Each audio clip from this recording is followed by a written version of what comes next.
Good evening, all of you. Good evening, Mithila. Good evening, Sakshi, Vaibhav, Prasad, Chaitali. Good evening, Zanvi. Good evening, Suhani. Good evening, Sanket, Lavanya, Prathamesh. Good evening, Vaishnavi. Very good evening, all. Okay students, तो चलो आज का session हम लोग start कर रहे हैं। और आज के इस सेशन में हम लोग आज हमारा लेक्चर 4 है, ह्यूमन एक्सक्रीटरी सिस्टम हम लोग देख रहे थे। तो लास्ट टाइम आपको याद होगा यहाँ पे हम लोगों ने जो कंसेप्ट का स्टडी किए थे, जिसमें हम लोगों ने यहाँ पे क्या चीज नेफ्रॉन का स्टडी किए थे, जिसमें हम लोगों ने इस तरह से एक स्ट्रक्चर देखे थे, आपको याद होगा, याद आ रहा है बेटा?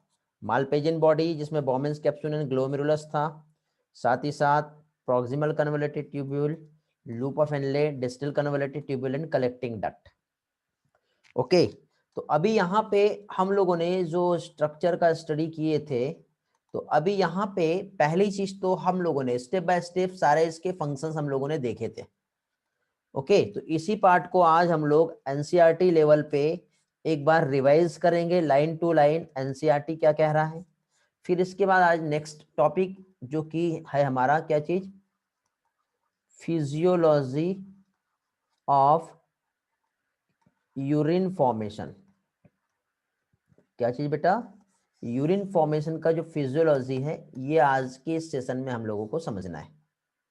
ओके, तो इस तरह से आज हम लोग पहले तो एक पोर्शन रिवाइज कर लेते हैं और फिर यूरिन फॉर्मेशन का फिजियोलॉजी जो है वो हम लोग देखेंगे।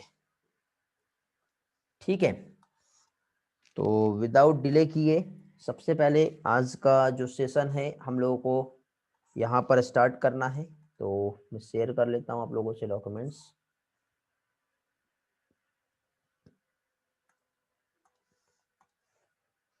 ओके, रिस्पॉन्स करेंगे। ऑडियो वीडियो प्रॉपर आ रहा है बेटा? एवरीथिंग इज क्लियर या कुछ प्रॉब्लम है? लास्ट लेक्चर आपका शायद ये हुआ था एक्सक्रीशन में, है ना? ऑल क्लियर है? ओके, एक बार रिवाइज कर लेते हैं लास्ट टाइम मैंने आप लोगों को क्या क्या एक्सप्लेन किया था यहाँ पर। ठीक है, तो देखिए बेटा, ये जो यहाँ पे आप लोग जो डेटा देख रहे हो, ह्यूमन एक्सक्रीटरी सिस्टम हम लोगों ने लास्ट लेक्चर में यहाँ पर स्टडी किए थे। ह्यूमन एक्सक्रीटरी सिस्टम में किडनी क्या होता है, और किडनी का functional unit nephron. Nephron consist होता है मालपेजियन बॉडी जिसमें बोमेंस कैप्सूल एंड ग्लोमेरुलस आता है। उसके बाद प्रॉक्सिमल कन्वोल्यूटेड ट्यूब्यूल यहाँ पे होता है, उसी के साथ साथ loop of Henle and distal convoluted tubule होता है, और लास्ट में आता है कलेक्टिंग डक्ट। ये हम लोगों ने यहाँ पर देखे थे। ओके, फिर इसके बाद हम लोगों ने बोमेंस कैप्सूल का स्टडी किए थे, जिसमें इसकी आउटर लेयर पैराइटल और इनर जो होती है कैसी होती है, विसरल लेयर। और विसरल लेयर में फुट लाइक प्रोजेक्शंस यहाँ पे जो देख रहे हो आप, जिसे कहते हैं पोडोसाइट, जो कि अल्ट्रा फिल्ट्रेशन यूनिट कहलाती है। ग्लोमेरुलस टफ्ट ऑफ 6 to 8 क्या है बेटा, आर्टरीज का नेटवर्क होता है, जैसे कि आप यहाँ पे इस स्ट्रक्चर में देख रहे हो। अब बोमेंस कैप्सूल का आपको ये स्ट्रक्चर डायग्राम दिखाई दे रहा है, जिसमें अफरेंट आर्टेरियल से ब्लड आएगा और इफरेंट आर्टेरियल से ब्लड जो है वो क्या होगा, एग्जिट हो जाएगा। ओके, अफरेंट आर्टेरियल का डायमीटर जो है वाइडर होता है, बट इफरेंट आर्टेरियल का डायमीटर जो है वो कैसा होता है, नैरोअर होता है। ब्लड की एंट्री अफरेंट आर्टेरियल से होती है और ब्लड एग्जिट जो होता है वो इफरेंट आर्टेरियल से होता है। ये हम लोगों ने देखे थे। पीसीटी हमने देखे थे जहां पे माइटोकॉन्ड्रिया होता है, और माइटोकॉन्ड्रिया जो है ये क्या बेटा, एनर्जी प्रोवाइड करने के लिए हेल्प करता है। क्यों? क्योंकि जिसकी वजह से एक्टिव एब्जॉर्प्शन का प्रोसेस यहाँ पे हो पाए। पीसीटी का लोकेशन जो होता है किडनी के कॉर्टिकल रीजन में प्रेजेंट होता है। ओके, फिर इसी के साथ साथ हम लोगों ने लूप ऑफ हेनले देखे थे। ये जो आप लोग देख रहे हो लूप ऑफ हेनले, तो इसमें क्या चीज, ये जो लूप ऑफ हेनले का ये पोर्शन जो आप देख रहे हो, तो यदि हम देखें तो इसमें बेटा क्या चीज, इसके 2 पार्ट्स होते हैं। एक तो ascending limb loop of Henle, और दूसरा क्या आता है, descending limb loop of Henle. तो अभी असेंडिंग और descending limb loop of Henle में जो डिफरेंसेस हैं, वो किस चीज का डिफरेंस था, क्या बताया था मैंने आप लोगों को? रिस्पॉन्स करेंगे जल्दी से। क्या एक्सप्लेन किया था मैंने? लूप ऑफ हेनले में क्या होता है बेटा, असेंडिंग और डिसेंडिंग में क्या डिफरेंसेस आता है?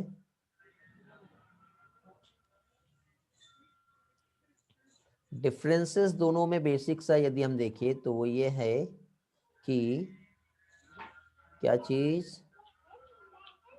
एक तो वाटर के लिए परमिएबल होगा और दूसरा वाटर के लिए इम्परमिएबल होगा। तो descending limb loop of Henle ये अपने वाटर को अपने पास से अलाउ करता है, पास होने देता है, बट यदि यहाँ पे NaCl पास होना चाहेगा तो उसको अवॉइड कर देता है।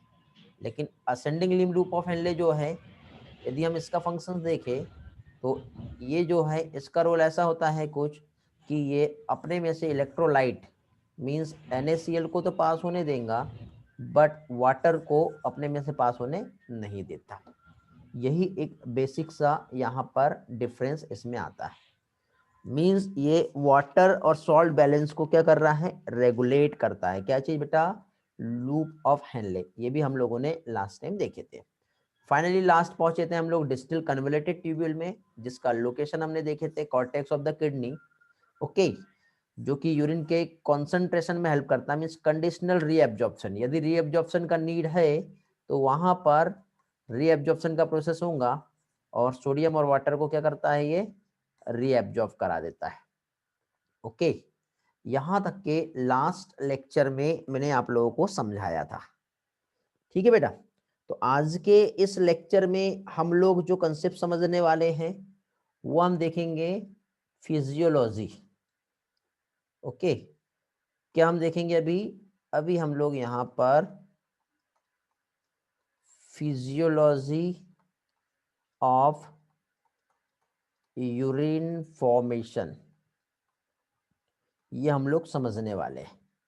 ठीक है, तो फिजियोलॉजी ऑफ यूरिन फॉर्मेशन को समझने के पहले मैं आप लोगों से ये पूछना चाहता हूँ कि अभी तक के जितना भी पोर्शन मैंने आप लोगों को पढ़ाया वो सारी चीज़ें क्लियर हैं? इफ़ यस तो हम इस टॉपिक पे जाएंगे, इफ़ नो तो जो आपके डाउट है वो आप लोग मुझसे पूछ सकते हो। आप लोगों को मैं वॉइस में एक्सेस दे रहा हूँ, चाहो तो आप वॉइस में भी पूछ सकते हो। ठीक है, वैष्णवी बेटा आप फिलहाल माइक ऑफ कर लो। ठीक है,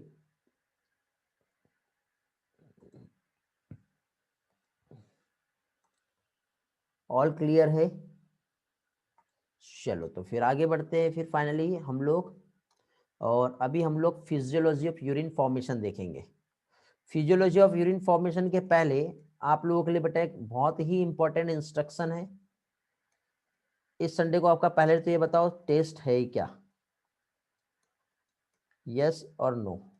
शेड्यूल मिल गया है?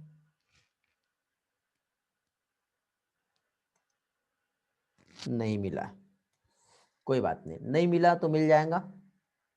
यदि इस संडे को आपका टेस्ट होता है तो इस संडे आप लोगों को एक्सक्रीशन आने वाला है। लोकोमोशन मैंने पहले बताया था, ठीक है, तो लोकोमोशन तो हम मॉर्निंग में पढ़ रहे हैं, इवनिंग में हम एक्सक्रीशन पढ़ रहे हैं, मींस एक्सक्रीशन भी आएगा और साथ ही साथ जो मॉर्निंग में हम लोग लोकोमोशन एंड मूवमेंट जो स्टडी कर रहे हैं, तो जितना भी लोकोमोशन एंड मूवमेंट से रिलेटेड जो होगा वो भी आएगा। समझे? अब एक्सक्रीशन कहां तक क्या आएगा, तो बेटा एक्सक्रीशन कंप्लीट सारा चैप्टर आएगा। अब आप बोलोगे कि सर ये सारा कैसे आएगा, हमारा तो हुआ नहीं है। तो बेटा आप एनसीईआरटी पढ़ लो अच्छी तरह से, और एनसीईआरटी पढ़ने के बाद आपको यदि कुछ प्रॉब्लम होता है तो एक्सक्रीशन के लेक्चर यूट्यूब पे ऑलरेडी मिल जाएंगे। कौन से वाले? मेरे वाले। मैंने यूट्यूब पे बेटा आपकी जो इसके पहले का जो बैच हुआ है, ठीक है, उस बैच का लेक्चर यूट्यूब पे मैंने पोस्ट कर दिया हूँ, पब्लिश कर दिया हूँ। तो आप डायरेक्टली प्लेलिस्ट में जाए और वहां से एक बार आप रिवाइज कर सकते हैं। इसका मतलब ये नहीं कि मैं नहीं पढ़ाने वाला हूँ, ध्यान से सुन लो। टॉपिक तो मैं कंप्लीट कराऊंगा आप लोगों की बैच में, लेकिन यदि संडे के पहले ये टॉपिक कंप्लीट नहीं हो पाता है और आप लोग यदि ये चाहते हो कि नहीं हम समय के पहले यूट्यूब से वही लेक्चर हम पहले से देख ले और रिवाइज कर ले, तो आपको उस चीज का बेनिफिट मिलेगा। 26 स्टूडेंट फिलहाल क्लास में है, ठीक है, तो सभी लोगों के लिए यही इंस्ट्रक्शन है। नहीं सर, नहीं बेटा साक्षी, बायो का नहीं, पीसीबी 720 मार्क्स वाला पेपर है। 720 मार्क्स वाला रहेगा। यदि बायो आता है तो बायो में आपके दोनों भी टॉपिक आएंगे, मैं बता रहा हूं। एक तो लोकोमोशन भी आएगा और दूसरा एक्सक्रीशन भी आएगा। एक्सक्रीशन कंप्लीट आएगा, कंप्लीट चैप्टर, ओके। और लोकोमोशन जो है जहां तक के भी पढ़ाया टिल सैटरडे, सैटरडे तक के जितना भी होगा वो लोकोमोशन का पोर्शन वहां से दूंगा। अब एक्सक्रीशन यदि मेरा कंप्लीट नहीं होता है तो आपको यूट्यूब पे जाना है, नहीं मिलता है तो आप मुझे कॉल करो या फिर आप मुझे मैसेज करो, ठीक है। समय के पहले और जल्दी आप चाहते हो तो यूट्यूब से सेम लेक्चर देख सकते हो, मेरे ही लेक्चर जो मैंने अपलोड किया हो, ठीक है। और नहीं देख सकते आप तो कोई बात नहीं, ये एक्सक्रीशन बेटा जैसे जैसे हमारा क्लास होगा, आज हमारा ट्यूसडे है, फिर वेडनेसडे और फिर सैटरडे, हमारे पास 3 क्लास है बेटा। तो इस 3 लेक्चर में जितना भी टॉपिक होता है वो मैं करा रहा हूँ। फिर यदि नहीं हो पाता है तो फिर नेक्स्ट हमारा मंडे या जब भी आपका शेड्यूल रहेगा, मीन सेम TWS, तो वो नेक्स्ट वीक में सेम आगे का टॉपिक में कंटिन्यू करूंगा। बट इस बार के चैप्टर में मैं कंप्लीट एक्सक्रीशन दे रहा हूं, ये मैंने आपको पहले ही बता दिया हूं, तो कोई एक्सक्यूज नहीं चाहिए मुझे। किसी को कुछ पूछना है अभी? नहीं तो फिर फिजियोलॉजी ऑफ यूरिन फॉर्मेशन पे हम जंप कर रहे हैं अभी। Hello, yes no? पूछना है यस, नहीं पूछना नो? नो रिस्पॉन्स, सिर्फ एक रिस्पॉन्स आया, 2 रिस्पॉन्स आया। चलो कुछ नहीं पूछना है तो फाइनली हम आगे बढ़ रहे हैं बेटा, सभी के रिस्पॉन्सेस मुझे मिल रहे हैं। चलो सारी चीजें क्लियर है।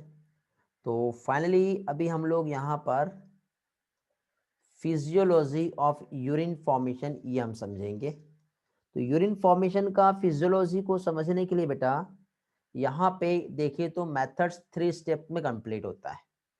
पहला इसमें होता है अल्ट्रा फिल्ट्रेशन, उसके बाद आता है सिलेक्टिव रीअब्जॉर्प्शन और उसके बाद आता है tubular secretion. Step by step हम देखेंगे फिजियोलॉजी ऑफ यूरिन फॉर्मेशन। पहला मेथड क्या हो रहा है बेटा? Ultra filtration. अल्ट्रा फिल्ट्रेशन के बाद नेक्स्ट जो होता है वो होता है ट्यूबुलर रीअब्जॉर्प्शन। रीअब्जॉर्प्शन को मैं ABS लिखूंगा, ठीक है। और थर्ड होता है सिलेक्टिव सिक्रेशन। तो ऐसी 3 मेथड्स होती हैं जिसकी हेल्प से यहाँ पे क्या चीज बेटा? यूरिन फॉर्मेशन होगा, ओके। अब ये बॉक्स, अब इसमें हम लोग सबसे पहले हम फर्स्ट जो कंसेप्ट हमारा देखने वाले हैं वो है अल्ट्रा फिल्ट्रेशन। अब अल्ट्रा फिल्ट्रेशन कैसे होता है तो इसके लिए हमें समझना पड़ेगा फिल्ट्रेशन मेम्ब्रेन क्या होती है। तो यहां पे क्या देखेंगे अभी हम लोग? Filtration membrane. और फिल्ट्रेशन मेम्ब्रेन जो होती है बेटा जनरली ये 3 लेयर स्ट्रक्चर होता है, ओके। बोलिए रिपीट करना है? हाँ बेटा रिपीट कर दे रहा हूं मैं अभी यहाँ पे जो टॉपिक स्टार्ट किया हूँ वो मैंने स्टार्ट किया हूँ physiology of urine formation. Urine formation का जो मेथड होता है ये 3 स्टेप्स में कंप्लीट होता है, जिसमें फर्स्ट आता है ultra filtration, second tubular reabsorption और थर्ड सिलेक्टिव सिक्रेशन। तो इसमें हम लोग अभी अल्ट्रा फिल्ट्रेशन पढ़ रहे हैं। और अल्ट्रा फिल्ट्रेशन में ऑब्वियसली फिल्ट्रेशन हो रहा है तो फिल्ट्रेशन मींस यहाँ पे कोई ना कोई ऐसी फिल्ट्रेशन मेम्ब्रेन हमें चाहिए, ओके, जो क्या करेगा? सब्सटेंस को फिल्टर करेगा। तो फिल्ट्रेशन मेम्ब्रेन जो है बेटा कंप्राइजेस 3 लेयर या 3 बैरियर्स होते हैं जो सब्सटेंस को अपने में से पास होने तो देंगे लेकिन सारे सब्सटेंसेस नहीं, सिलेक्टिव सब्सटेंस ही यहाँ से आगे पास जाएगा, बट लार्ज सब्सटेंसेस जो है वो यहाँ से प्रिवेंट हो जाएगा। तो अब ये कैसे हो रहा है? ठीक है, तो इसे हम लोग समझेंगे। तो फिल्ट्रेशन मेम्ब्रेन यदि हम देखें तो पहली चीज तो बेटा फिल्ट्रेशन मेम्ब्रेन कैसे फॉर्म होंगी और ये फिल्ट्रेशन एक्चुअली हो कहाँ रहा है। सबसे पहली चीज तो अल्ट्रा फिल्ट्रेशन जो है यदि हम देखें तो what are the site of ultra filtration, कहां पर हो रहा है, सबसे पहले तो आपको ये मालूम होना चाहिए। फिर साइट यदि समझ में आ गई तो कैसे हो रहा है, तो उसके लिए यहाँ पे फिल्ट्रेशन मेम्ब्रेन आती है जिसकी वजह से यहाँ पर अल्ट्रा फिल्ट्रेशन होगा। तो साइट की यदि हम बात करें तो आपको याद होगा बेटा इस तरह से, ये जो हो गया क्या है, ये बॉमिन्स कैप्सूल हो गया, समझ रहे हो। फिर इस बॉमिन्स कैप्सूल के बाद इनसाइड में यदि हम देखें तो क्या आएगा, ग्लोमेरुलस आएगा। तो ये जो स्ट्रक्चर ड्रॉ हो गया इनसाइड में जो आ रहा है ये क्या हो गया, ग्लोमेरुलस, जिसमें अफरेंट आर्टेरियोल से ब्लड आया और इफरेंट आर्टेरियोल से ब्लड क्या होगा, एग्जिट हो जाएगा। दोनों का डायमीटर में आपको डिफरेंसेस दिख रहा होगा, दिखाई दे रहा है ना बेटा। और टब तो कैपिलरी का नेटवर्क यहाँ पे होने वाला है। तो अभी क्या होगा, देखिए यहाँ पे हो ऐसा रहा है कि यहाँ पे फाइनली जो ब्लड है, ठीक है, और ये जो ब्लड यहाँ से जब पास होगा इस तरह से, यहाँ से इस तरह से ब्लड क्या हो रहा है बेटा, पास हो रहा है। तो जब ब्लड यहाँ पे पास होगा तो ब्लड के साथ ही साथ यहाँ पे अदर सब्सटेंसेस भी प्रेजेंट है, ठीक है। तो अब देखिए जब यहाँ पे अदर जो भी सब्सटेंसेस यहाँ पर प्रेजेंट है तो अभी यहाँ पे क्या होगा, यहाँ पे इस तरह से, ये देखो यहाँ पे सबसे पहले हम इस तरह से सारे सब्सटेंसेस बना लेते हैं। मींस ब्लड का कंपोजिशन तो हम लोगों ने पढ़े हैं, इसमें क्या होता है बेटा, आरबीसी होती है, इसमें डब्ल्यूबीसी होती है, इसमें प्लेटलेट होता है, व्हाटएवर जमाने भर की जो भी चीजें हैं, ठीक है, मतलब बहुत सारे सब्सटेंसेस यहाँ पे प्रेजेंट है। तो ये जो हो गया आपका बोमेंस कैप्सूल और ये जो हो गया आपका ग्लोमेरुलस। अफरेंट आर्टेरियोल से ब्लड यहाँ पे जब एंट्री करेगा तो एंट्री करने की वजह से फाइनली यहाँ पे क्या होगा बेटा, ये वाली जो साइट है यहाँ पर सब्सटेंसेस जो है फिल्टर होकर के कहाँ पहुंच गया बेटा, यूरिनरी स्पेस में। तो इस जगह पे जितना भी जो सब्सटेंसेस है, जो स्मॉल मॉलिक्यूल जो रहेंगे वो सारे के सारे यहाँ हो जाएंगे, बट लार्ज मॉलिक्यूल यहाँ से पास हो पाएंगे क्या, नहीं। क्यों, क्योंकि यहाँ पे जो इंपॉर्टेंट रोल प्ले कर रहा है वो किसका है बेटा, वो है फिल्ट्रेशन मेम्ब्रेन। और फिल्ट्रेशन मेम्ब्रेन जो है अपने में से सारे सब्सटेंस को अलाउ नहीं करती है, स्पेशल सब्सटेंस को अलाउ करेंगी और कुछ सब्सटेंस को अपने में से क्या करता है, ये प्रिवेंट भी करता है। ओके, अलाउ भी करेगा और प्रिवेंट भी करेगा। तो अभी देखिए सबसे पहले तो ये जो मेम्ब्रेन जो फॉर्म हो रही है वो कैसे हो रही है वो हम देख लेते हैं। तो मेम्ब्रेन में आपको यहाँ पे जो दिखाई दे रहा है क्या चीज बेटा, सबसे पहले तो ये इस तरह से ये जो आप स्ट्रक्चर देख रहे हो ये वाला, ठीक है, मींस एक तो ग्लोमेरुलस और दूसरा बोमेंस कैप्सूल। इस तरह से आप जब देख रहे हो तो ये ब्लड यहाँ से आया, ठीक है, इस तरह से ग्लोमेरुलस टॉप टॉप कैपिलरी का नेटवर्क होता है ये ऐसा, और इस तरह से ब्लड जो है एग्जिट हो जाएगा। तो ब्लड की एंट्री यहां से हुई, ब्लड का एग्जिट यहां से हुआ। तो यहाँ पे आप लोगों को एक मेम्ब्रेन दिखी जो कि किसकी थी, ग्लोमेरुलस की थी। इसी के साथ साथ यहाँ पे बेटा ये जो है ये हो गया बोमेंस कैप्सूल, इसकी भी एक मेम्ब्रेन दिख रही है। तो ये एक लेयर आपको दिखाई दे रही होंगी ये वाली, ये किसकी लेयर हो गई बेटा, बोमेंस कैप्सूल की। उसके पहले यहाँ पे जो लेयर दिख रही है ये किसकी हो गई, ग्लोमेरुलस की। और इसी के साथ साथ इनके बीचों बीच में, ठीक है, क्या कह सकते हैं बेटा, यहाँ पे ये आता है बेसमेंट सब्सटेंस। तो ऐसे थ्री हम क्या कह सकते हैं, लेयर मिल करके एक मेम्ब्रेन बनती है जिसे कहते हैं फिल्ट्रेशन मेम्ब्रेन।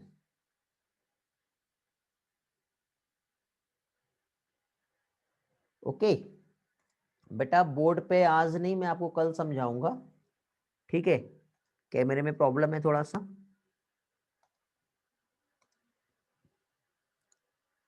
इसको मैं पिक्चर से समझा दे रहा हूँ, सारी चीजें समझ में आ जाएगी, ठीक है। देखिए फिल्ट्रेशन मेम्ब्रेन क्या है ये समझ लो पहले। तो फिल्ट्रेशन मेम्ब्रेन में सबसे पहले तो आप नाम देख लो, क्या चीज, जैसे कि ब्लड जो आगे पास हो रहा है ना, तो ब्लड जो आगे पास होगा तो वो एक्चुअली होगा कैसे। जस्ट वेट, मेरे पास यहाँ पे एक पिक्चर है, उसमें मैं आपको समझा दे रहा हूं। देखिए ब्लड की एंट्री जो है, ये आपके एनसीईआरटी का डायग्राम बेटा। ब्लड यहां से इस तरह से इंटर होगा, ब्लड यहां से एग्जिट होगा। अभी क्लियर हो जाएगा बेटा वैष्णवी। भी जब ब्लड यहां से जब इंटर हुआ इस तरह से, तो ये एंट्री हुई, एंट्री के बाद यहां से एग्जिट हुआ। लेकिन जब ये ब्लड यहां से अंदर गया और यहां से जब बाहर आया, तो ये जो है आपका, ये है क्या चीज बेटा, ग्लोमेरुलस है। ये क्या है, ये है ग्लोमेरुलस। तो ग्लोमेरुलस की एक लेयर जो है, क्या चीज, ग्लोमेरुलस की एक लेयर जो एक मेम्ब्रेन की तरह काम करेगा। किसकी तरह काम करेगा बेटा, एक ग्लोमेरुलस की लेयर है जो मेम्ब्रेन की तरह काम कर रहा है। तो मैं इतनी देर से आपको यही वाली लेयर जो है ये एक्सप्लेन कर रहा हूं कि यहाँ पे ये जो है बेटा ग्लोमेरुलस जो है उसका एक मेम्ब्रेन है। और ग्लोमेरुलस का जो मेम्ब्रेन है, ये जो लेयर की तरह वर्क कर तो रहा है, तो इस मेम्ब्रेन को क्या कहते हैं, किससे बना होता है ये, तो इसे हम कहते हैं epithelial, sorry, endothelium of glomerular capillary. Glomerulus की लेयर को हम क्या कहते हैं, एंडोथेलियम ऑफ ग्लोमेरुलर कैपिलरी। इधर साइड बना देता हूं मैं। तो मेम्ब्रेन जो है नंबर 1, क्या देख रहे हैं हम, कौन सी चीज देख रहे हैं बेटा, हम लोग फिल्ट्रेशन मेम्ब्रेन को समझ रहे हैं। तो फिल्ट्रेशन मेम्ब्रेन में क्या बताया, एंडोथेलियम, क्या चीज, एंडोथेलियम ऑफ ग्लोमेरुलर कैपिलरी। क्या चीज, एंडोथेलियम लेयर किसका बेटा, ग्लोमेरुलर कैपिलरी। ठीक है, टेंशन ना लो, ये वाला पार्ट मैं बोर्ड पे भी रिवाइज करवाऊंगा आप लोगों को, ठीक है। लेकिन बोर्ड पे समझने के लिए पिक्चर्स समझना जरूरी है और कंसेप्ट समझना जरूरी है। तो अभी देखो ये जो ग्लोमेरुलर कैपिलरी है, ये वाले दिख रहा है आपको, तो इसकी जो लेयर है इसको हम क्या कहेंगे, एंडोथेलियम लेयर कहेंगे। क्या कहेंगे बेटा हम लोग कहेंगे एंडोथेलियम लेयर। फिर सेकंड लेयर एक और होती है, क्योंकि फिल्ट्रेशन मेम्ब्रेन जो है 3 लेयर स्ट्रक्चर होता है। आपको याद है हम लोगों ने रेस्पिरेटरी मेम्ब्रेन भी पढ़ी थी, तो वो भी 3 लेयर स्ट्रक्चर था। याद आ रहा है सभी लोगों को, रेस्पिरेटरी मेम्ब्रेन 3 लेयर से बना था। कौन कौन सी थी वो 3 लेयर, बताओ कौन कौन सी थी, बताओ। एक ब्लड की थी, एक एल्वियोलाई की थी, और दोनों को जोड़ने वाला क्या था, बेसमेंट सब्सटेंस। तो एज इट इज यहाँ पर भी ऐसे ही रहेगा, एक ब्लड का रहेगा, एक बोमेंस कैप्सूल का रहेगा, और दोनों को जोड़ने वाला क्या रहेगा, बेसमेंट सब्सटेंस। ऐसे रहेगा ना। तो बोमेंस कैप्सूल का लेयर जो रहेगा वो क्या कहलाएगा, इपीथेलियम लेयर। एक और लेयर जो रहेगी, अब ये क्या थी, एंडोथेलियम थी, तो ये क्या हो जाएगा, ये हो जाएगा इपीथेलियम लेयर ऑफ बोमेंस कैप्सूल। क्या हो गया, बोमेंस कैप्सूल जो है इसका जो लेयर है वो कैसा होता है बेटा, इपीथेलियम होता है। बाहर होता है इसलिए इपीथेलियम, अंदर होता है इसलिए एंडोथेलियम। और तीसरा जो आता है वो आता है बेसमेंट सब्सटेंस, जो क्या कर रहा है, जो इन दोनों को जोड़ने में हेल्प करता है। ठीक है, अब इस तरह से हम लोग यहाँ पे मेम्ब्रेन ड्रॉ करते हैं। ठीक है, क्या बनाएंगे अभी हम लोग, मेम्ब्रेन। तो देखो मेम्ब्रेन कैसी बन रही है, पहली चीज तो ये इधर से हमारा जो मेम्ब्रेन आया, ये ऐसा क्या हो गई बेटा, ये कौन सी मेम्ब्रेन हो गई बताओ, ये हमारी इस तरह से मेम्ब्रेन आ गई। ठीक है, नेफ्रॉन का स्ट्रक्चर पढ़े हो आप लोग? यदि नेफ्रॉन का लास्ट वाला मेरा स्ट्रक्चर जो लेक्चर लिया वो पढ़ के आए होंगे तो और भी अच्छे से समझेगा। ठीक है, तो इधर से ये वाला जो है ये क्या कहलाएगा बेटा? ये कहलाएगा अफरेंट आर्टेरियोल, और ये वाला जो है लास्ट वाला क्या कहलाएगा? ये कहलाएगा इफरेंट आर्टेरियोल, और ये जो है ये क्या हो गया बेटा? ग्लोमेरुलस। तो ग्लोमेरुलस का ये वाला जो लेयर यहाँ पे आपको जो दिखाई दे रहा है ये वाला, इस लेयर को क्या कहेंगे हम लोग? इस लेयर को हम लोग कहेंगे endothelium layer of glomerular capillary. समझे? फिर इसके बाद एंडोथेलियम लेयर ग्लोमेरुलर कैपिलरी की हो गई, तो फिर इसके बाद यहां पे इस तरह से लेयर आएगा ये वाला। ये कप के समान एक स्ट्रक्चर आपको दिखाई दे रहा है, बताओ कप के समान स्ट्रक्चर किसका था? बॉमेन कैप्सूल का था। तो ये बॉमेन कैप्सूल की ये वाली जो लेयर है, इस लेयर को क्या कहेंगे बेटा हम लोग? इस लेयर को हम क्या कहेंगे? इपीथेलियम लेयर ऑफ बॉमेन कैप्सूल। फिर इसके बाद इन दोनों को जोड़ने के लिए जो यहाँ पे इंपॉर्टेंट रोल प्ले करेगा ये वाला, जो दोनों को चिपकाएगा, तो इनको जोड़ने में जो भी इंपॉर्टेंट रोल प्ले होगा जिसका वो क्या कहलाएगा बेटा? Basement substance. वेरी गुड, ये क्या हो गया? बेसमेंट सब्सटेंस हो गया। तो इस तरह से अब यहाँ पे क्या होगा? जो भी सब्सटेंसेस यहाँ पे आए तो फाइनली अब क्या होगा? फिल्ट्रेशन होगा। तो देखो ब्लड से यहाँ से जब ये ब्लड आगे पास तो हो जाएगा, लेकिन जब पास हो रहा है तो उसी के साथ साथ इसमें amino acid, glucose, minerals, ion, जो भी स्मॉल मॉलिक्यूल्स है वो यहाँ पे क्या हो जाएंगे बेटा? फिल्ट्रेट हो जाएंगे। ठीक है, फिल्टर हो गए। जैसे चाय में चाय छन्नी जो होती है ना, छन्नी, चाय को छान रहे हैं हम लोग। ठीक है, तो एज इट इज क्या होता है? वो जो चाय पत्ती जो होती है उसका मॉलिक्यूल जो साइज होता है वो बड़ा होता है, तो वो पास हो पाती है क्या? नहीं। लेकिन जितना भी लिक्विड है वो सारा का सारा आगे पास हो जाता है। उसमें ग्लूकोज भी था। ठीक है, यदि आपने चाय बनाए हो और चाय नहीं बनाए, अभी आपने चाय पत्ती डाल दी है, मिल्क डाल दी है, वाटर डाल दी है, और बाद में अभी बोला बेटा इसको छान लो, तो छानने की वजह से यदि उसमें शुगर रहेगी तो वो छना जाएगी क्या? बताओ, फिल्टर होंगी या नहीं होंगी? नहीं होंगी। लेकिन यदि हमने इसी को बॉयल कर लिए तो वो क्या हो गया? जब डिजोल्व हो गया शुगर, तो शुगर डिजोल्व होने के बाद अब उसको छानेंगे तो वो क्या होगा? फिल्टर करने के टाइम पे वो फिल्टर हो जाएगी।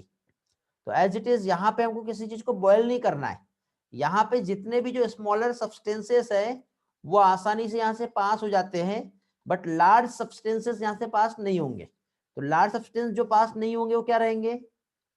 लार्ज सब्सटेंस जो पास नहीं हो रहे वो क्या हो सकते बताओ? रिस्पॉन्स करो जल्दी से।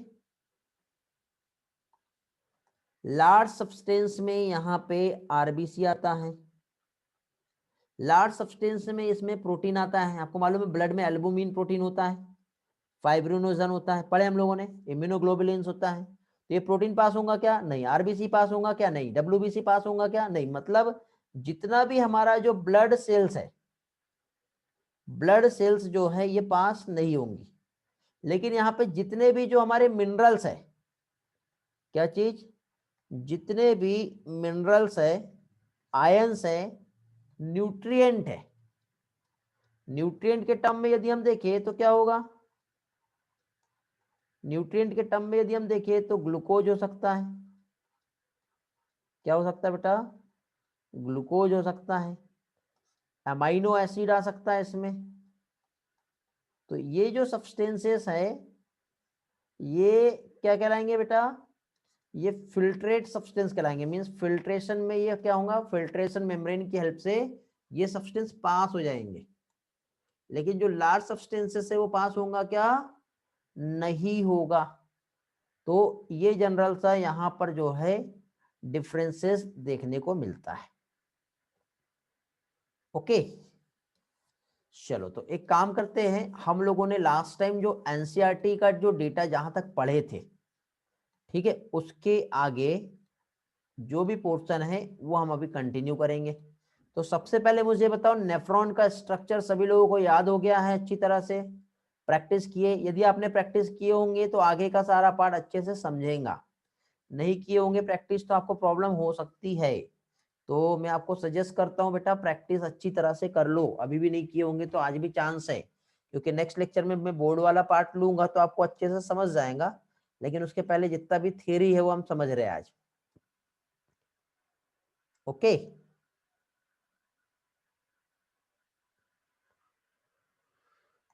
तो देखिए बेटा अकॉर्डिंग टू एनसीईआरटी यहाँ पे हम लोग यूरिन फॉर्मेशन का मेथड पढ़ रहे हैं। यूरिन फॉर्मेशन में इन्वॉल्व होता है 3 मेन प्रोसेस। सबसे नंबर 1 जो है क्या होगा बेटा, ग्लोमेरुलर फिल्ट्रेशन। इसका मैंने नाम आपको क्या बताया, अल्ट्रा फिल्ट्रेशन। क्या होता है, अल्ट्रा फिल्ट्रेशन होगा। फिर उसके बाद सेकंड मैंने आप लोगों को क्या बताया बेटा, रीएब्जॉर्प्शन। और थर्ड मैंने क्या बताया, सिक्रेशन। तो यूरिन फॉर्मेशन का मेथड जो है 3 स्टेप ऑफ मैकेनिज्म है, 3 स्टेप्स में कंप्लीट होगा, लेकिन एक ही जगह नहीं होता बेटा, takes place in different part of nephron. Nephron के डिफरेंट पार्ट में ये प्रोसेस होती है। ठीक है, इतना पार्ट आप लोगों को समझ में आ गया होगा। अब यहाँ पे ये जितना भी जो एक्स्ट्रा के पॉइंट्स दिए हैं इसको थोड़ी देर के लिए भूल जाओ। ओके, यहाँ पे जो मेन कंसेप्ट है वो हम लोगों को समझना है, तो ये वाला पार्ट जो है मैं आपको अलग से समझाऊंगा। ठीक, सबसे पहले तो हम लोगों को यहाँ पे क्या समझना बेटा, ग्लोमेरुलर फिल्ट्रेशन क्या होता है ये समझना है। ठीक है, यूरिन फॉर्मेशन का मेन जो स्टेप होता है और फर्स्ट स्टेप वो होता है बेटा ब्लड को फिल्टर करना। जैसे चाय को हम छान रहे हैं, फिल्टर कर रहे हैं, एज इट इज यहाँ पर हम लोगों को ब्लड को फिल्टर करना होगा। ठीक है, तो ये जो फिल्ट्रेशन का प्रोसेस जो है वो कहां पर होता है बेटा, ये होता है ग्लोमेरुलस में। कहां पर होगा, ग्लोमेरुलस में। ठीक है, लेकिन ग्लोमेरुलस में देखो तो ये एक तो ग्लोमेरुलर कैपिलरी है, फिर एक बोमेंस कैप्सूल का लेयर है और एक बेसमेंट सब्सटेंस है, तीनों मिलके एक छन्नी बना रहे हैं। और तीनों से एक जो फिल्ट्रेशन मेम्ब्रेन बनी, उससे यदि तीनों से यदि कोई मॉलिक्यूल पास हुआ तो ये आगे जाएगा और नहीं तो वहीं पे रुक जाएगा। समझे? तो इस तरह से यहाँ पे ये जो प्रोसेस जो होता है which is carried out glomerulus, इसलिए इसे ग्लोमेरुलर फिल्ट्रेशन कहते हैं। मतलब ब्लड का फिल्ट्रेशन होना ग्लोमेरुलस में हो रहा है, इसलिए इस प्रोसेस को ग्लोमेरुलर फिल्ट्रेशन कहते हैं। Step number 1, first step ultra filtration. समझ में आया बेटा? अल्ट्रा फिल्ट्रेशन क्या होता है ये सभी लोगों को समझ गया। सिंपल चाय को छानने के समान है ये।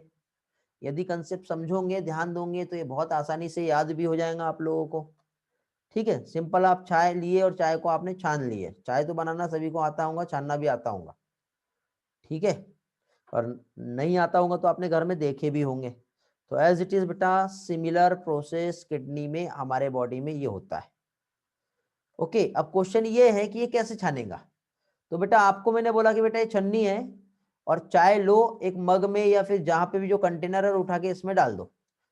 कंटिन्यू आप डालते जाओगे क्या? नहीं। कब तक के डालोगे? जितना बड़ा आपका कप है उतना ही आप इसमें छन्नी में लोगे और उसको फिल्टर करोगे।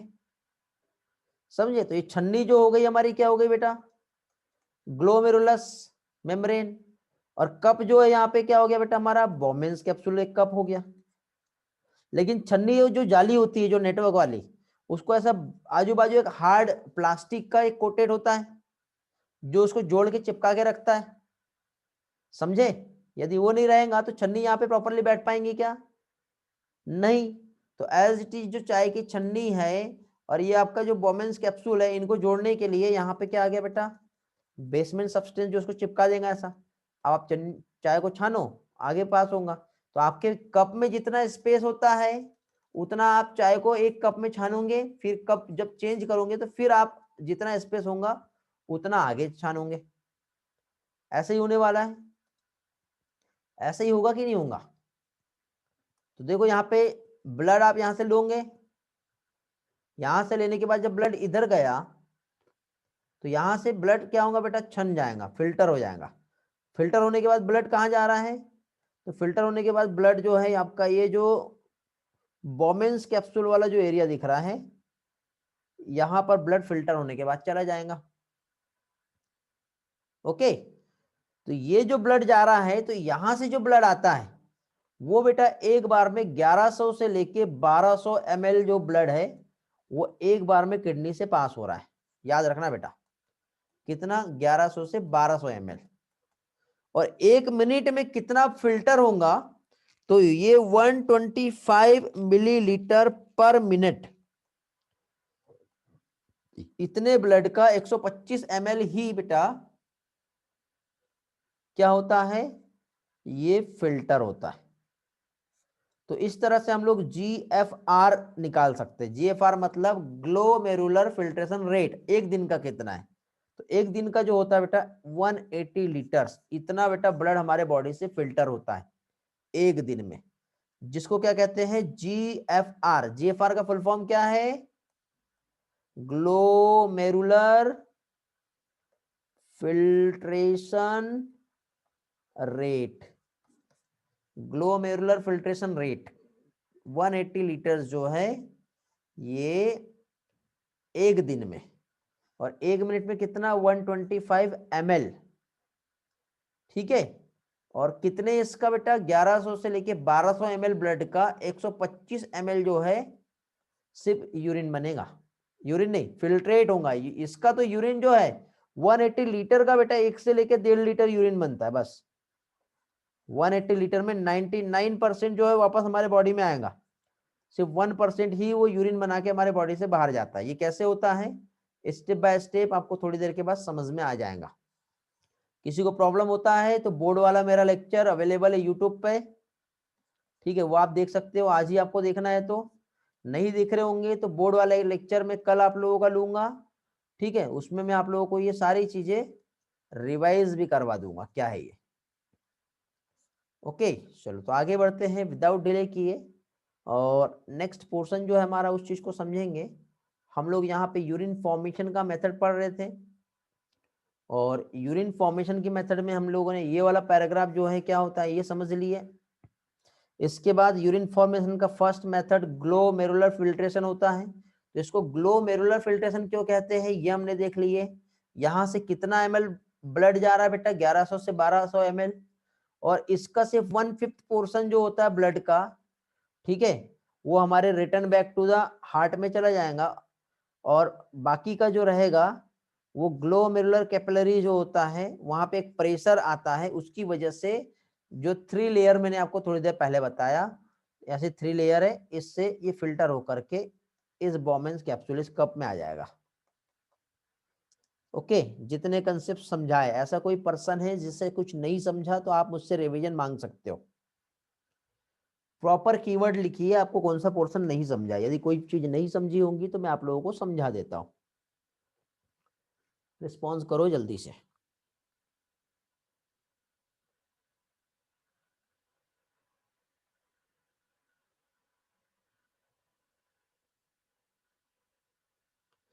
स्वाति के पास screen is not available message आया है। स्वाति बेटा स्क्रीन नहीं दिखाई दे रहा आप लोगों को, बाकी लोगों को स्क्रीन दिखाई दे रहा है। स्वाति बेटा एक बार रीज्वाइन करो, बाकी सभी लोगों को स्क्रीन प्रॉपरली दिखाई दे रहा है बेटा।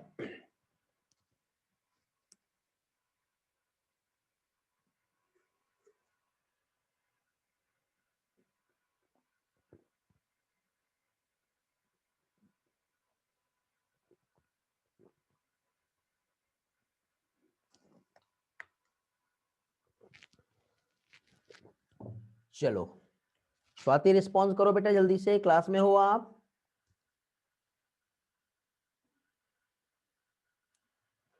ओके वालिया, आपका मैं डाउट क्लियर कर दे रहा हूं।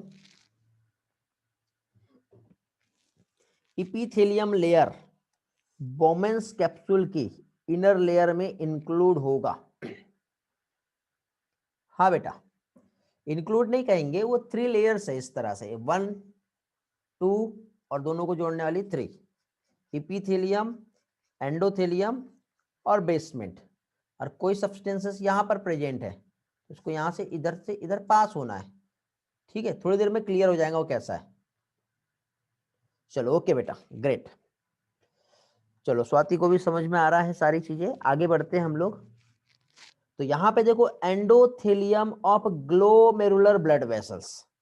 अफरेंट आर्टेरियोल से जब ब्लड आएगा, इफरेंट से जब ब्लड एग्जिट होता है इस तरह से, तो यहाँ पे इस तरह से ये जो आप जो देख रहे हो ये वाला स्ट्रक्चर, तो टप टॉप कैपिलरी का नेटवर्क रहेगा। ये टप टॉप कैपिलरी का नेटवर्क जो रहेगा ये किसका है बेटा? ग्लोमेरुलस का है। और ग्लोमेरुलस की जो लेयर होती है वो कैसी होती है? एंडोथेलियम होती है। कैसी होती है? एंडोथेलियम। फिर एंडोथेलियम के बाद फिर यहाँ पे इस तरह से मुझे एक स्ट्रक्चर जो ड्रॉ करना है ये वाला, ये क्या हो गया? ये कहलाएगा बोमेन्स कैप्सूल।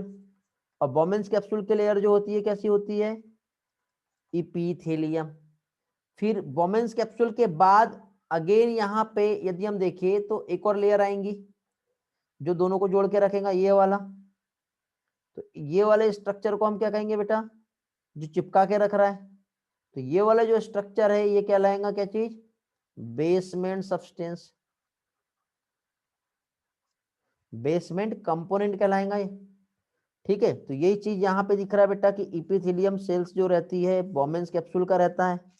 फिर इसके बाद यहाँ पे देखो, एक मिनट, कहाँ पहुंचे हम? एंडोथेलियम लेयर हो गया, फिर इपीथेलियम लेयर बोमेन्स कैप्सूल का, और basement membrane between this two layer. तो इस तरह से यहाँ पे ये जो है ये फॉर्म हो गया क्या चीज बेटा? Filtration membrane. क्या हो गया? फिल्ट्रेशन मेम्ब्रेन जो है यहाँ पे फॉर्म हो गया। अब ये जो फिल्ट्रेशन मेम्ब्रेन यहाँ पे जब फॉर्म हुआ तो आपको याद होगा लास्ट लेक्चर में मैंने आप लोगों को एक कंसेप्ट बताया था। इस तरह से ये जो है बेटा बोमेन्स कैप्सूल है। बोमेन्स कैप्सूल का ये वाला लेयर होता है आउटर लेयर, इसके बाद ये वाला लेयर होता है इनर लेयर। आउटर लेयर को क्या कहते हैं बेटा? Parietal layer. इनर लेयर को क्या कहते हैं बेटा? Visceral layer. तो ये जो विसरल लेयर जो होती है यहाँ पे फुट लाइक प्रोजेक्शंस पढ़े थे हमने, जिसे क्या कहते हैं? पोडोसाइट। याद आ रहा है? पढ़े थे हम लोगों ने। तो अब देखो यहाँ पे आगे यही पार्ट यहाँ पे समझाया है कि बोमेन्स कैप्सूल वगैरह और बेसमेंट सब्सटेंस हमने देख ली है। फिर जो इपीथेलियम सेल्स जो होती है बोमेन्स कैप्सूल में, तो वहां पे एक स्ट्रक्चर जिसे क्या कहते हैं बेटा? पोडोसाइट, जो कि अरेंज हो रहे हैं आपस में, ठीक है, इंट्रिकेट मैनर में। ठीक है, और कुछ जगह पे वो नहीं होते, वहां पे छोटा सा स्पेस होता है। देखो इस डायग्राम को मैं ड्रॉ करके समझाता हूं आपको। ये आपस में इस तरह से अरेंज होंगे, ये ऐसे, ये ऐसे, ये ऐसे, लेकिन कुछ जगह पे वो नहीं होते। तो ये छोटा सा नैरो स्पेस दिख रहा होगा आपको यहाँ पर, ये वाला। तो ये जो स्पेस है यहां से ये क्या फॉर्म कर रहे हैं बेटा? ये एक स्लिट पोर फॉर्म करते हैं। सब्सटेंस तभी तो यहां से पास होगा, ये ऐसा छोटा सा पोर। देखो ये यहाँ पे लिखा हुआ है, इसे फिल्ट्रेशन स्लिट कहते हैं, या फिर क्या कहते हैं बेटा? स्लिट पोर। ठीक है, क्योंकि जब इधर से ब्लड यहां से आगे पास होगा तो वो किसकी हेल्प से होगा? ये इसी स्लिट पोर की हेल्प से होगा। ओके, इसलिए इसको हम क्या कहते हैं? अल्ट्रा फिल्ट्रेशन सब यूनिट। तो ब्लड जो है बेटा, जो फाइनली इस मेम्ब्रेन से जब पास होगा तो वो क्या होगा? फिल्टर होके ही पास होगा, अदरवाइज नहीं होगा। ओके, तो जब फिल्ट्रेट होके यहां से जब इधर आया ब्लड, तो ये जो है बेटा कैप्सुलर स्पेस जो है यहां पे आ गया। तो ये क्या हो गया? ये कहलाएगा फिल्ट्रेट। अब ये जो फिल्ट्रेट यहां पे आप देख रहे हो, तो कंपोजिशन की यदि हम बात करें, क्या चीज? कंपोजिशन। तो इधर से जो आ रहा था ये आ रहा था ब्लड, यहां से जो निकल के आ गया इधर साइड ये हो गया फिल्ट्रेट। तो अब देखिए यहां पे कंपोजिशन हम देखें तो ब्लड में जो प्लाज्मा होता है, प्लाज्मा में जो कंपोजिशन होता है सेम कंपोजिशन फिल्ट्रेट में भी होता है, बट यहाँ पे सिर्फ और सिर्फ जो प्रोटीन जो रहेंगे प्लाज्मा प्रोटीन उसको छोड़ दो। तो as it is blood plasma के समान ही कंपोजिशन जो है वो फिल्ट्रेट में होगा। यहाँ पे भी यही लिखा हुआ है। ब्लड जब फिल्टर हुआ तो यहाँ पे क्या चीज बेटा? प्लाज्मा में जो प्लाज्मा प्रोटीन है वो बोमेन्स कैप्सूल के ल्यूमेन में नहीं जा पाएगा, बाकी इसका composition as it is similar होगा। और इस तरह से इस प्रोसेस को क्या कहते हैं? Ultra filtration. क्या कहते हैं इस प्रोसेस को? Ultra filtration. थोड़ी देर पहले मैंने यहाँ पे आप लोगों को जो कंसेप्ट समझाया था उसमें मैंने आप लोगों को बताया था कि ये जो प्रोसेस हम लोग जो देख रहे हैं जिसमें क्या होगा, ये देखिए यहाँ पे हम लोग प्रोसेस जो समझे थे तो 3 मैकेनिज्म्स में यूरिन फॉर्मेशन जो है होता है। 3 मैकेनिज्म्स में जो फर्स्ट मैकेनिज्म जो थी यहाँ पर क्या था, ये वाला अल्ट्रा फिल्ट्रेशन। सेकंड क्या था, ट्यूबुलर रीअब्जॉर्प्शन। और उसके बाद क्या था बेटा, सिलेक्टिव सिक्रेशन। तो अभी यहाँ पे हम लोगों ने फर्स्ट मेथड पढ़े, क्या पढ़े बेटा, हमने फर्स्ट मेथड पढ़े अल्ट्रा फिल्ट्रेशन। तो अल्ट्रा फिल्ट्रेशन में हमने क्या देखे, फिल्ट्रेशन मेम्ब्रेन कैसे फॉर्म होती है। तो फिल्ट्रेशन मेम्ब्रेन 3 लेयर से बनती है। 3 लेयर में मैंने क्या क्या बताया आप लोगों को, तो 3 लेयर में मैंने यहाँ पे जो है थोड़ी देर पहले आप लोगों को जो एक्सप्लेन किया था, endothelium layer glomerular capillary, epithelium layer बोमेंस capsule और दोनों को जोड़ने वाला बेसमेंट सब्सटेंस। ठीक है, तो फाइनली यहाँ पे सब्सटेंस जो हो रहा है वो क्या हो रहा है, फिल्टर हो रहा है। फिर फिल्टर होने के बाद बेटा ब्लड में जो होता है क्या चीज, प्लाज्मा की यदि हम बात करें तो ब्लड में क्या प्रेजेंट है, प्लाज्मा प्रेजेंट है। ओके, यहाँ पे मार्कर नहीं चल रहा है,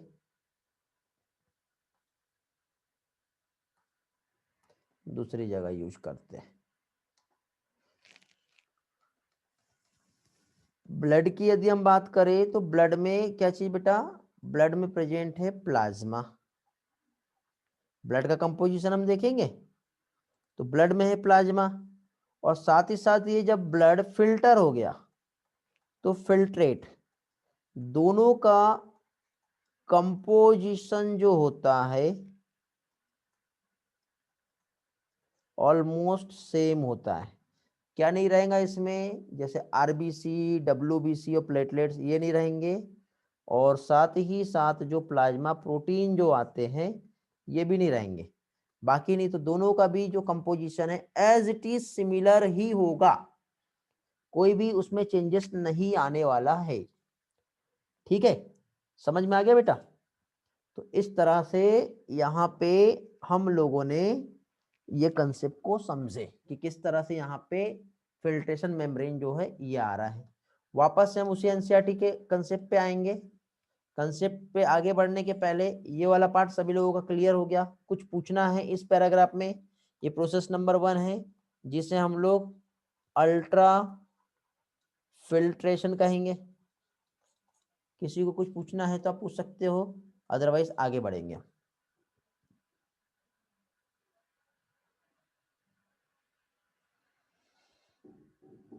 चलो, नो डाउट। तो फाइनली हम नेक्स्ट पेज पे आते हैं और नेक्स्ट पेज के कंसेप्ट को समझेंगे।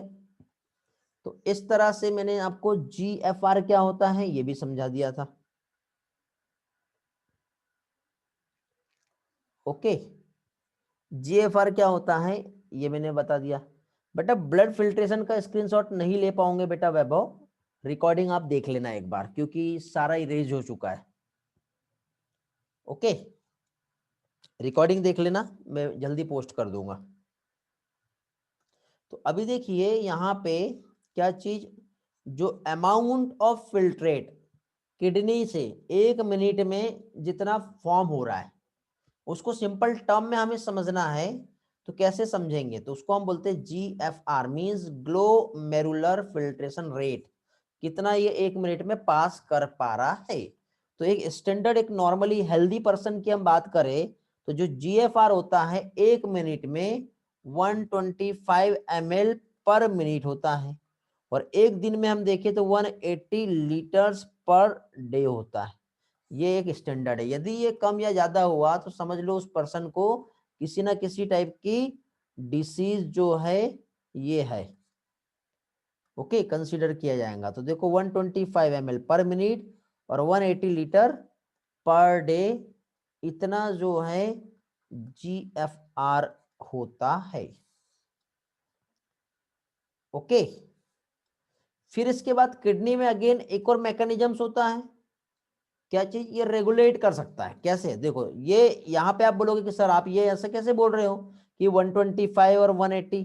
हाँ बेटा, किडनी में इतने ये जो लेवल है 180 लीटर पर डे या 125 ml पर मिनट, इसको मेंटेन करने का एक मैकेनिज्म होता है जिसको रेगुलेटरी मैकेनिज्म कहते हैं। मतलब ग्लोमेरुलस में फिल्ट्रेशन जितना होना चाहिए 1 मिनट में उतना ही होगा। यदि जीएफआर कम हुआ तो किडनी अपनी इस मैकेनिज्म को इमीडिएटली रेगुलेट कर लेगी, इमीडिएटली रेगुलेट कर लेगी। और जीएफआर को 125 ml पर मिनट ये इतना मेंटेन करके रखेंगी। समझ गए? इतना ये मेंटेन ही करके रखेगा। तो इस तरह से यहाँ पे इस टाइप का ये जो मैकेनिज्म्स है, इसको मैं डिटेल में बेटा आगे काउंटर करंट मैकेनिज्म में समझाऊंगा। ठीक है, सिर्फ आप टर्मिनोलॉजी समझ लो अभी। तो यहाँ पे यदि हम देखें तो ये जो मैकेनिज्म्स होता है, तो इसमें एक एपरेटस होता है जिससे कहते हैं juxta glomerular apparatus, JGA apparatus. इसकी हेल्प से यहाँ पे रेगुलेशन का मैकेनिज्म होगा। ठीक है, किसकी हेल्प से यहाँ पे रेगुलेशन का मैकेनिज्म होगा? जक्स्टा ग्लोमेरुलर एपरेटस की वजह से यहाँ पे ये जो प्रोसेस होती है ये रेगुलेट होती है। ओके, फिर इसके बाद ये होती क्या है? तो एक स्पेशल सेलुलर मॉडिफिकेशन होता है, distal convoluted tubule, afferent arteriole, location eight there contact. जैसे जीएफआर फॉल होगा तो इस एपरेटस को एक्टिवेट कर दिया जाएगा जिससे रेनिन सिक्रेट होगा और जीएफआर जो है नॉर्मल चलेगा। इतना पार्ट आपको अभी नहीं समझेगा। ठीक है, इतना पार्ट नहीं समझेगा क्योंकि ये आपको मैं रेगुलेशन ऑफ किडनी फंक्शन में समझाऊंगा। कहां पर? रेगुलेशन ऑफ किडनी फंक्शन में मैं आप लोगों का ये वाला पोर्शन क्लियर कराऊंगा। तो तब तक के लिए बेटा इस पार्ट को आप स्किप कर सकते हो और आगे बढ़ सकते हो, नहीं तो आप यहीं अटक गए तो फिर आगे का नहीं समझ पाओगे। तो इतने पार्ट को स्किप करने के लिए भी सिर्फ आप एक चीज याद रख लो। क्या याद रखना है आपको? कि किडनी में एक रेगुलेशन मैकेनिज्म हो रहा है जो कि जक्स्टा ग्लोमेरुलर एपरेटस की वजह से होता है। ये एपरेटस में एक स्पेशल सेलुलर मॉडिफिकेशन होता है और सेलुलर जो मॉडिफिकेशन होता है मींस स्पेशल टाइप की सेल्स यहाँ पे प्रेजेंट होती है, जैसे कि मैकुला डेंसा सेल और साथ ही साथ जक्स्टा ग्लोमेरुलर सेल्स, जो एक स्पेशल टाइप का हार्मोन सिक्रेट करती है जिसे कहते हैं रेनिन। और रेनिन क्या करता है? जैसे ही जीएफआर कम हुआ तो ये रेनिन सिक्रेट होता है और ये जीएफआर को बढ़ाने में हेल्प करता है। तो ये मेन रोल रेनिन का होता है। तो इस तरह से यहाँ पे किडनी का रेगुलेटरी मैकेनिज्म होता है। तो ये इतने स्टेटमेंट में यहाँ पे क्या लिखा हुआ है ये मैंने आप लोगों को अभी समझा दिया ये वाला, लेकिन इसको मैकेनिज्म से समझाऊंगा तो आपको और भी अच्छे से समझेगा। ठीक है, तो फिलहाल इतने पोर्शन को आप स्किप करो और नेक्स्ट पैराग्राफ पे जंप करो। ठीक है, किसी को कुछ पूछना हो तो आप पूछ सकते हो, अदरवाइज नेक्स्ट पैराग्राफ में जो रीएब्जॉर्प्शन का मैकेनिज्म बताया है वो हम समझेंगे और फिर आगे बढ़ेंगे। हेलो, रिस्पॉन्स करो, क्लियर है या नहीं है?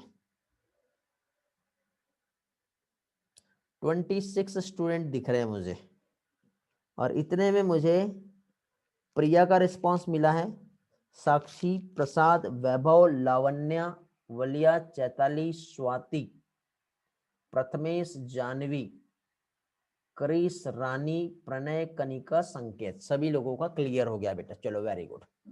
साक्षी विषय का भी जो है रिस्पॉन्स मिल गया। तो आगे बढ़ते हैं, यूरिन फॉर्मेशन का मेथड पढ़ रहे हैं। यूरिन फॉर्मेशन की जो मेथड है जिसमें हम लोगों ने 3 मेथड्स होती हैं ये समझे, जिसमें फर्स्ट हमने देखे अल्ट्रा फिल्ट्रेशन कैसे होता है, फिर सेकेंड हम लोग यहाँ पे देखेंगे रीअब्जॉर्प्शन कैसे होता है। अल्ट्रा फिल्ट्रेशन को समझने के लिए हम लोगों ने यहाँ पे फिल्ट्रेशन मेम्ब्रेन क्या होती है वो हमने समझे। फिल्ट्रेशन मेम्ब्रेन 3 चीजों की बनी है वो हमने देखे और इसी के रिस्पेक्ट में जीएफआर क्या होता है ये समझे और जीएफआर रेगुलेट होता है ये भी हमने देखे। अब हम लोग रीअब्जॉर्प्शन पढ़ेंगे। तो रीअब्जॉर्प्शन का कंसेप्ट देख लो बेटा क्या होता है। तो रीअब्जॉर्प्शन की यदि हम बात करें तो रीअब्जॉर्प्शन सिर्फ यहाँ पे ऐसा नहीं कह सकते हम कि सब्सटेंस यहाँ से पास हुआ और खेल खत्म, ऐसा नहीं होता बेटा। देखो ये आपका जो दिख रहा है ये हो गया बोमेंस कैप्सूल। बोमेंस कैप्सूल के बाद इस तरह से यहां पे आएगा ग्लोमेरुलस। ठीक है, क्या आएगा यहाँ पर, इधर साइड से ऐसा एक स्ट्रक्चर जो फॉर्म हो रहा है, ये हो गया ग्लोमेरुलस। फिर इसी में यहाँ पे बहुत ही इंपॉर्टेंट एक फंक्शन हो रहा है, सब्सटेंस यहाँ से इधर आके पास होके फिल्टर हो जा रहे हैं। लेकिन सारे सब्सटेंस यहाँ पे फिल्टर हुए तो बेटा ये फिल्टर होके ये आगे फाइनली जो है ये बनने वाला है यूरिन, और यूरिन बनने के बाद ये हमारे बॉडी से रिमूव होने वाला है। ठीक है, तो बेटा ये जब रिमूव हुआ तो यहाँ पे ग्लूकोज भी प्रेजेंट है, यहाँ पे अमाइनो एसिड भी प्रेजेंट है, और बहुत सारे इसेंशियल न्यूट्रिएंट भी यहाँ पर प्रेजेंट है। तो क्या हमने इतना खाया पिया सिर्फ यूरिन से बाहर निकालने के लिए था क्या? नहीं, ये जितना भी आपने खाए पिए ये यूरिन से बाहर निकालने के लिए नहीं था। तो अब यहाँ पे जब यूरिन से बाहर निकालने के लिए नहीं है तो फिर क्या करना पड़ेगा? तो यहाँ पे आपको उस सब्सटेंस को सिंपल क्या करना पड़ेगा बेटा, रीएब्जॉर्ब करना पड़ेगा। तो रीएब्जॉर्ब करने के लिए अब यहाँ पे क्या होगा देख लो। तो रीएब्जॉर्प्शन का जो मैकेनिज्म्स यहाँ पे जो होगा, तो वापस से उसी डायग्राम को हम समझ लेते हैं पहले। ठीक है, कि यहाँ पे किस तरह से क्या हो गया यार, एक मिनट। हाँ,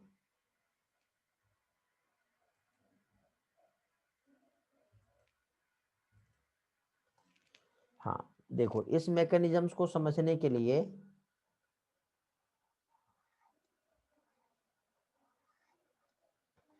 ये आपका जो था जितना भी सब्सटेंस जब यहाँ पे आ गया, तो आपको मैंने एक और चीज बताया था, इधर से एक इस तरह से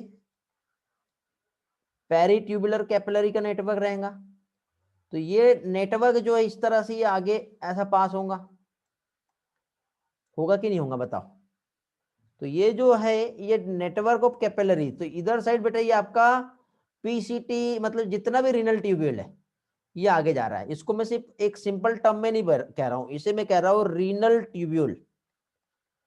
क्या कह रहा हूं मैं इसे, रीनल ट्यूब्यूल। तो रीनल ट्यूब्यूल मतलब यहाँ पे तीनों भी आ गए, प्रॉक्सिमल कन्वोल्यूटेड ट्यूब्यूल भी आ गया, लूप ऑफ हेनले भी आ गया, और डिस्टल कन्वोल्यूटेड ट्यूब्यूल भी आ गया।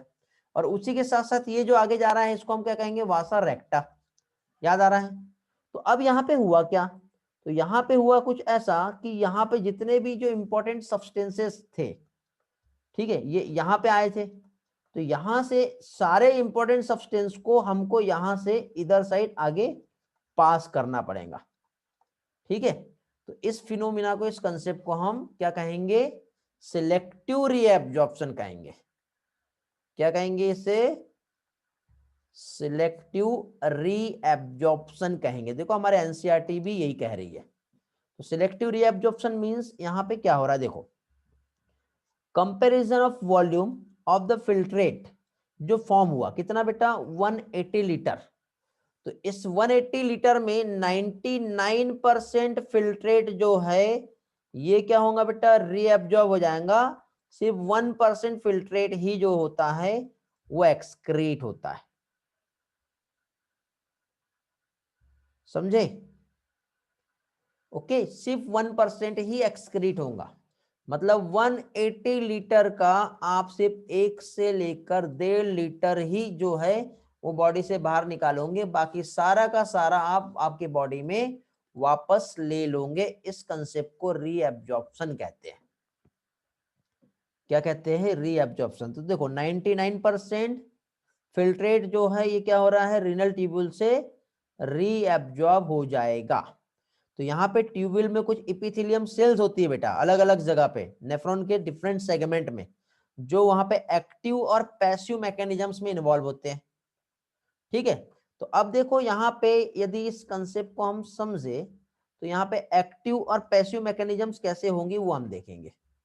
तो एक्टिव और पैसिव मैकेनिज्म्स हम देखें तो यहाँ पे कैसे ये हो रहा है, तो इसको आप याद रखने के लिए एक सिंपल कंसेप्ट से आप इस पोर्शन को समझ सकते हो कि यहाँ पे कहां पर एक्टिव और कहां पर पैसिव मैकेनिज्म्स हो रहा है।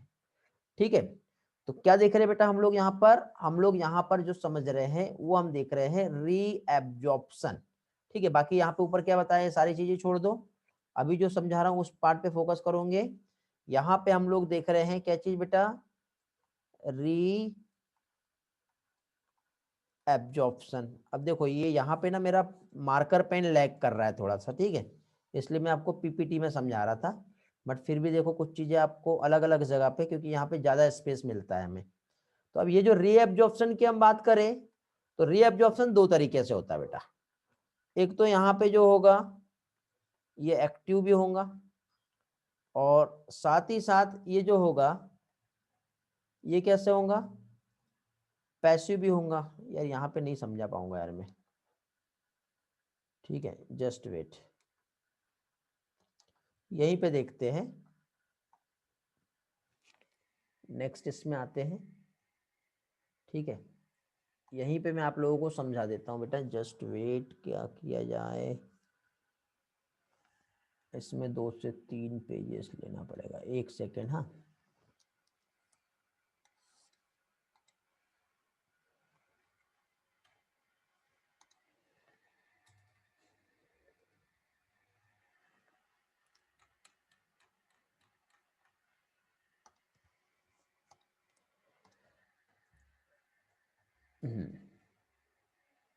तो देखिए यहाँ पे हम लोग जो समझ रहे हैं, क्या समझ रहे हैं, रीएब्जॉर्प्शन का प्रोसेस समझ रहे हैं।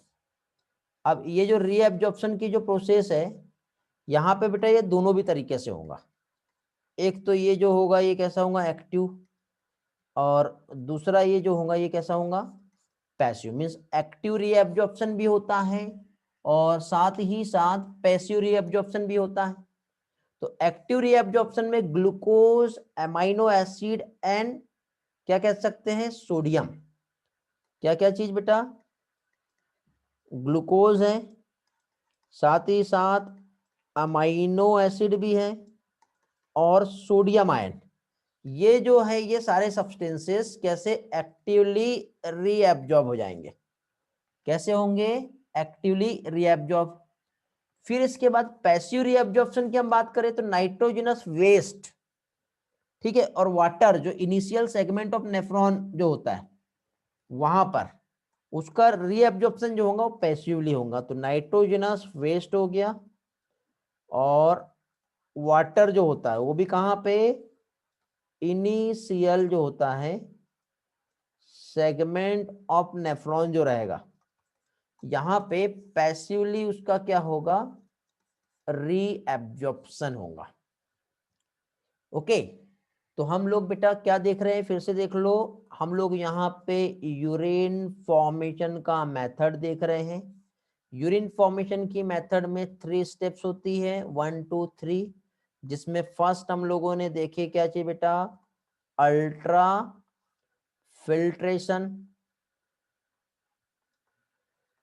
सेकेंड क्या होता है, सिलेक्टिव रीएब्जॉर्प्शन। अल्ट्रा फिल्ट्रेशन को समझने के लिए यहां पे हम लोगों ने समझे फिल्ट्रेशन मेम्ब्रेन। फिल्ट्रेशन मेम्ब्रेन जो है 3 पार्ट से बनी हुई है, ठीक है, एक तो एंडोथेलियम लेयर, एक इपीथेलियम लेयर, और दूसरा बेसमेंट। इपीथेलियम किसका था बेटा, बोमेन्स कैप्सूल का। एंडोथेलियम किसका था, ग्लोमेरुलर कैपिलरी का। फिल्ट्रेशन मेम्ब्रेन बनने के बाद फाइनली सब्सटेंस फिल्ट्रेट हुआ, फिल्ट्रेट होने के बाद सारे सब्सटेंस को बाहर नहीं निकालना। तो इस तरह से यहाँ पे जो इंपॉर्टेंट सब्सटेंस है उसको हमने वापस ले लिए, तो उसको सिलेक्टिव रीएब्जॉर्प्शन कहते हैं। लेकिन उसके बाद होता क्या है, कुछ सब्सटेंस ऐसे होते हैं जो इसी ब्लड की हेल्प से आगे चले जाते हैं, और बाद में चल के पता चलता है कि अरे यार ये कुछ और भी चीजें ऐसी हैं जो हमारे ब्लड में वापस आ गई, तो उसको क्या करते हो, ऐसे सिक्रेट कर देते हैं। तो यहाँ पे नेक्स्ट आता है क्या चीज, सिक्रेशन।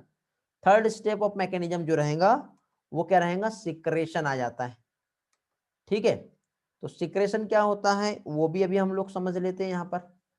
इतना पार्ट समझ में आ गया आप लोगों को बेटा, क्लियर हो गया?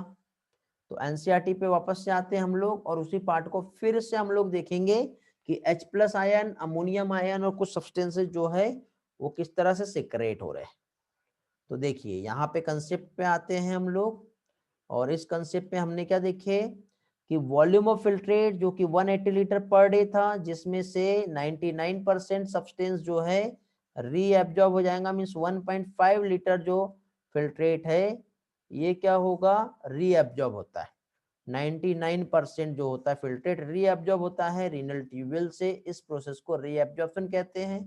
और ये ट्यूबुलर इपिथेलियम सेल्स जो होती है नेफ्रॉन के अलग अलग सेगमेंट में, जहाँ पे एक्टिव और पैसिव मैकेनिज्म्स होगा, जैसे कि एग्जांपल ग्लूकोज, अमाइनो एसिड और सोडियम आयन जो फिल्ट्रेट होता है वहां से रीएब्जॉर्ब कैसे होगा, एक्टिव। एक्टिव मतलब बेटा इसको नीड होती है एनर्जी की। आपको याद होगा मैंने यहाँ पे बताया था एनर्जी प्रोवाइड करने के लिए यहाँ पे एक स्ट्रक्चर प्रेजेंट है जिसे क्या कहते हैं, माइटोकॉन्ड्रिया। याद आ रहा है? तो माइटोकॉन्ड्रिया की हेल्प से यहाँ पे क्या होगा बेटा, एनर्जी मिलेंगी, इसलिए ये एक्टिवली हो पाएगा। ठीक है, क्यों? क्योंकि इसको अगेंस्ट द कॉन्सेंट्रेशन ग्रेडियंट काम करना पड़ेगा, और अगेंस्ट द कॉन्सेंट्रेशन ग्रेडियंट जब काम करना पड़ेगा तो उसको एनर्जी चाहिए जो कि माइटोकॉन्ड्रिया से मिलेगी, तब जाके ही यहाँ पे रीएब्जॉर्प्शन होगा। ओके, फिर वाटर का रीएब्जॉर्प्शन पैसिवली होता है, वो भी कहाँ पे, इनिशियल सेगमेंट ऑफ नेफ्रॉन में। ये याद रखिए। नाइट्रोजनस वेस्ट का रीएब्जॉर्प्शन भी जो होता है, ठीक है, तो ये भी कैसा होता है, ये भी पैसिवली होता है। फिर उसी के साथ साथ जब यूरिन फॉर्म हो रही होती है बेटा, तो देखो एक डायग्राम बना रहा हूं यहाँ पे, ध्यान से समझना। ये हमारा बॉम्बेन्स कैप्सूल हो गया, प्रॉक्सिमल कन्वोल्यूटेड ट्यूब्यूल, फिर इसके बाद ये आपका लूप ऑफ हेनले आ गया, फिर ये आगे बढ़ा इस तरह से, फिर इसके बाद ये डिस्टल कन्वोल्यूटेड ट्यूब्यूल, फिर ये कलेक्टिंग डक्ट। तो अब हो क्या रहा है यहाँ पर, हुआ ये कि जब इस तरह से ग्लोमेरुलस जो है यहां से जब आगे गया तो कुछ सब्सटेंसेस तो इस तरह से इससे होते हुए ऐसा आगे पास हो गया। फिर मैंने क्या बताया था यहाँ पे पेरिट्यूबुलर कैपिलरीज के नेटवर्क में ऐसा डिवाइड होता है।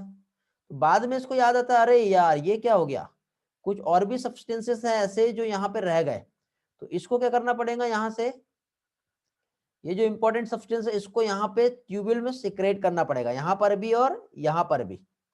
तो उसे कहते हैं ट्यूबुलर सिक्रेशन, जिसमें K+ आयन होता है और अमोनियम आयन होता है। तो यहाँ पे जो ट्यूबुल की सेल्स जो होती है H+ आयन हो गया, K+ आयन हो गया और अमोनिया, इसको क्या करता है बेटा, सिक्रेट करता है। क्यों? क्योंकि इससे बेटा हमारा जो आयनिक बैलेंस है, एसिडिक बैलेंस जो है, जो पीएच है, वो क्या है हमारा मेंटेन रहे। ठीक है, हमारे बॉडी फ्लूइड में हर टाइप का जो एक इक्वल बैलेंस बना रहे। इस पार्ट को समझने के लिए मैं आपको एक पिक्चर से समझाता हूं ताकि और भी अच्छे से समझ में आए। देखो ये वाला पार्ट क्या हुआ बेटा, यहाँ पे सब्सटेंस सबसे पहले प्रोसेस नंबर 1, फर्स्ट प्रोसेस यहाँ पे जो हो रही थी, क्या हो रही थी बेटा, अल्ट्रा फिल्ट्रेशन हुआ यहाँ पर। ठीक है, यहाँ पे जो प्रोसेस हुआ वो क्या हुआ, अल्ट्रा फिल्ट्रेशन हुआ। फिर जब सब्सटेंसेस यहाँ से इधर, यहाँ से इधर, यहाँ से इधर, ये ऐसे आगे गए, तो सेकंड प्रोसेस क्या हुआ बेटा, रीएब्जॉर्प्शन हो गया। तो रीएब्जॉर्प्शन में देखो क्या क्या हो रहा है, सारे सब्सटेंस SCO3 रीअब्जॉर्ब हो जाएगा, NaCl रीअब्जॉर्ब हो जाएगा, H2O रीअब्जॉर्ब हो जाएगा, जो न्यूट्रिएंट है रीअब्जॉर्ब हो जाएगा, K+ रीअब्जॉर्ब हो जाएगा। कहाँ पे, इधर हमारा बेटा ब्लड है ऐसा, ये यहां से डायरेक्टली इधर ब्लड में जा रहा है इस तरह से, समझे? एज इट इज यहाँ पर भी हमारा ब्लड वेसल्स है, ब्लड सेल्स। तो इस तरह से NaCl, H2O और SCO3। तो क्वेश्चन ये आता है बेटा कि प्रॉक्सिमल कन्वोल्यूटेड ट्यूब्यूल में क्या क्या रीअब्जॉर्ब हो रहा है, और डिस्टल कन्वोल्यूटेड ट्यूब्यूल में क्या क्या रीअब्जॉर्ब हो रहा है, और लूप ऑफ हेनले में क्या क्या रीअब्जॉर्ब हो रहा है। तो इधर वाटर, इधर NaCl।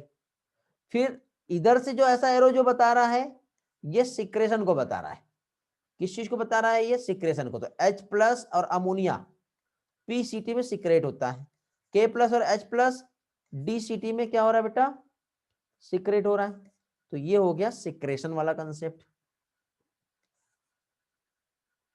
इनिशियल मतलब शुरुआती सेगमेंट ऑफ नेफ्रॉन जो होता है उसको इनिशियल सेगमेंट ऑफ नेफ्रॉन कहते हैं। ओके, समझा? हेलो। तो ये था बेटा आज का आपका कंसेप्ट यूरिन फॉर्मेशन का। आगे का भी कंसेप्ट जो है मैं आपके साथ कंटिन्यू रखूंगा, बट आज नहीं हो पाएगा, वो टाइम कम है। तो नेक्स्ट पोर्शन हम न्यू डे से स्टार्ट करेंगे। क्लियर हो गया बेटा? अभी किसी को समझ में नहीं आया था, नाम मैं भूल गया हूँ, कौन स्टूडेंट थी बेटा जिसको बोर्ड से समझना था, यहाँ पे समझ नहीं रहा था बेटा? अभी थोड़ा सा समझा आपको या सारा समझा? रिस्पॉन्स करो। हेलो। अब चैट ऊपर चला गया बेटा, ऊपर जाके देखना पड़ेगा मुझे, उससे अच्छा आप ही बता दो। समझ में आ गया क्या? यस और नो? थोड़ा तो समझा होगा या नहीं समझा?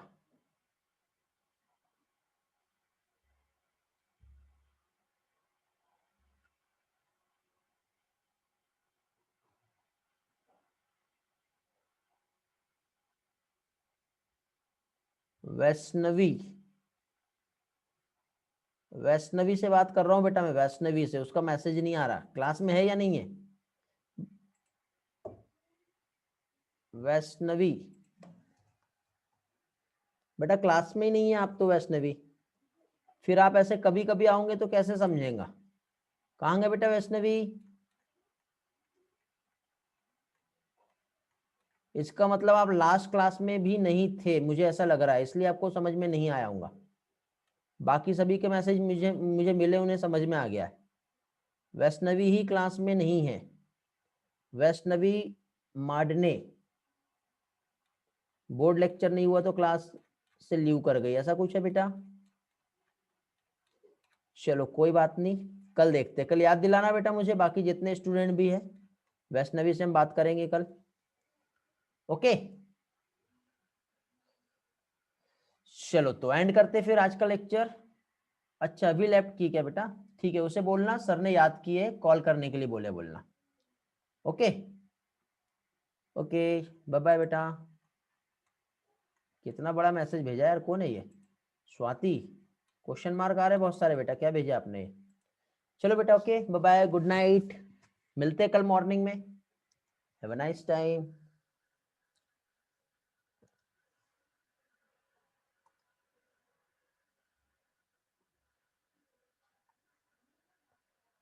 बाय बेटा Pranay, good night, take care बेटा।